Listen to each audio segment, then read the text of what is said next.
On April 7th, the regime decided to again defy the norms of civilized people, showing callous disregard for international law by using chemical weapons to murder women, children, and other innocents. We and our allies find these atrocities inexcusable. As our Commander-in-Chief, the President has the authority under Article 2 of the Constitution to use military force overseas to defend important United States national interests. The United States has vital national interests in averting a worsening catastrophe in Syria and specifically deterring the use and proliferation of chemical weapons. Last year, in response to a chemical weapons attack against civilians and to signal the regime to cease chemical weapons use, we targeted the military base from which the weapons were delivered. Earlier today, President Trump directed the U.S. military to conduct operations in consonance with our allies to destroy the Syrian regime's chemical weapons research, development, and production capability. Tonight, France, the United Kingdom, and the United States took decisive action to strike the Syrian chemical weapons infrastructure. Clearly, the Assad regime did not get the message. We have sent a clear message to Assad and his murderous lieutenants that they should not perpetrate another chemical weapons attack for which they will be held accountable. The 70 nations in the Defeat ISIS coalition remain committed to defeating ISIS in Syria. The strike tonight separately demonstrates international resolve to prevent chemical weapons from being used on anyone under any circumstance in contravention of international law. I want to emphasize that these strikes are directed at the Syrian regime. In conducting these strikes, we have gone to great lengths to avoid civilian and foreign casualties.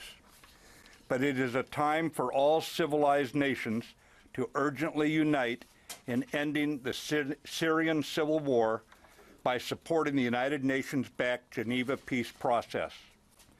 In accordance with the Chemical Weapons Convention prohibiting the use of such weapons, we urge responsible nations to condemn the Assad regime and to join us in our firm resolve to prevent chemical weapons from being used again. General Dunford will provide a military update. Hey, good evening. I'm joined by our French attaché, Brigadier General Montague, and our British attaché, Air Vice Marshal Gavin Parker. Secretary Mattis has just outlined the policy and legal framework for tonight's strike in Syria. I'll address the strike from the military dimension. At 9 p.m. Eastern Standard Time, French, British, and U.S. forces struck targets in Syria in support of President Trump's objective to deter the future use of chemical weapons. Our forces were integrated throughout the planning and execution of the operation. The targets that were struck and destroyed were specifically associated with the Syrian regime's chemical weapons program.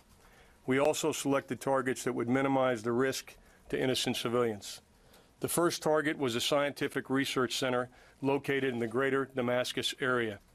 This military facility was a Syrian center for the research, development, production, and testing of chemical and biological warfare technology. The second target was a chemical weapons storage facility west of Homs.